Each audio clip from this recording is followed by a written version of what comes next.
What if I told you these flowers are not real, and not even in the vase? I tried arranging flowers in the vase, and let's just say, it wasn't my thing. But LEGO helped me create a flower wall instead.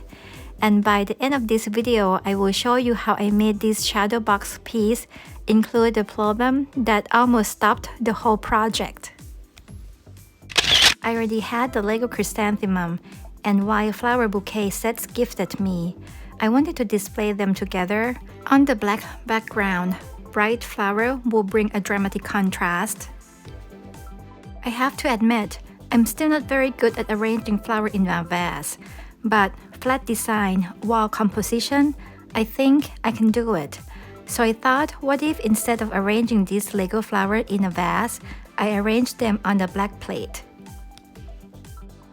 I tested the layout of my son's LEGO plate, but the flowers stuck out too far, way too much height, and here's the thing, LEGO doesn't even have a black plate. Then came the real question, how am I going to hang this and keep it from getting dusty? That's when I decided it has to go inside a shadow box, which means I had to modify to reduce the height. I tried borrowing pieces from my son's style wall set, but bright color against black, way too obvious. So I bought additional black bricks and connectors to make everything work. I will list every piece below if you want to build your own. First, you build the entire set, but the flower wall you only need the heads and selected stems. The disc-shaped flowers are simple. Just attach them to the round black 2x2 bricks, ready to place. For chrysanthemum and poppies, I inserted the red axle into the stem, then mounted into the round black brick. You use yellow axle that comes with the set. They're visible from the side because they are a bit too long. And here's the trick. Inside the shadow box, you don't see the side. You can also hide connection with the foliage. For taller flowers like lupine or delphinium, I use 90-degree connectors to turn vertical stem into horizontal mount. It's always about balancing dimension with depth control. Once everything was assembled, I measured the total depth.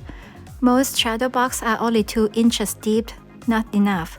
If I flattened everything more, it would lose dimension.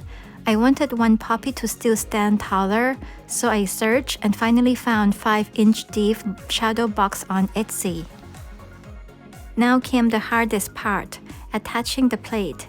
Zip tie didn't work, so I used nylon thread tied through the hole in the back.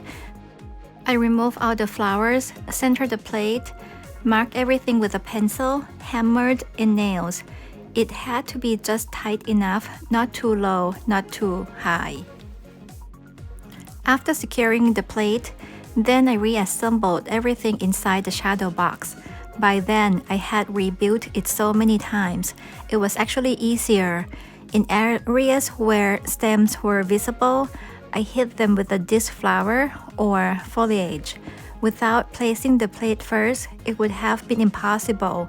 Pieces would fall apart before I could center it. I even incorporate part of the chrysanthemum base so you can see a hint of gold around the rim. I love leaving a bit of the empty space around and letting some flower escape beyond the plate. I wish the inside were white, but the light wood actually makes the black background pop even more. It may not be gardening, but in Zone 5B winter, when everything is frozen and asleep, this is how I keep flowers in my life.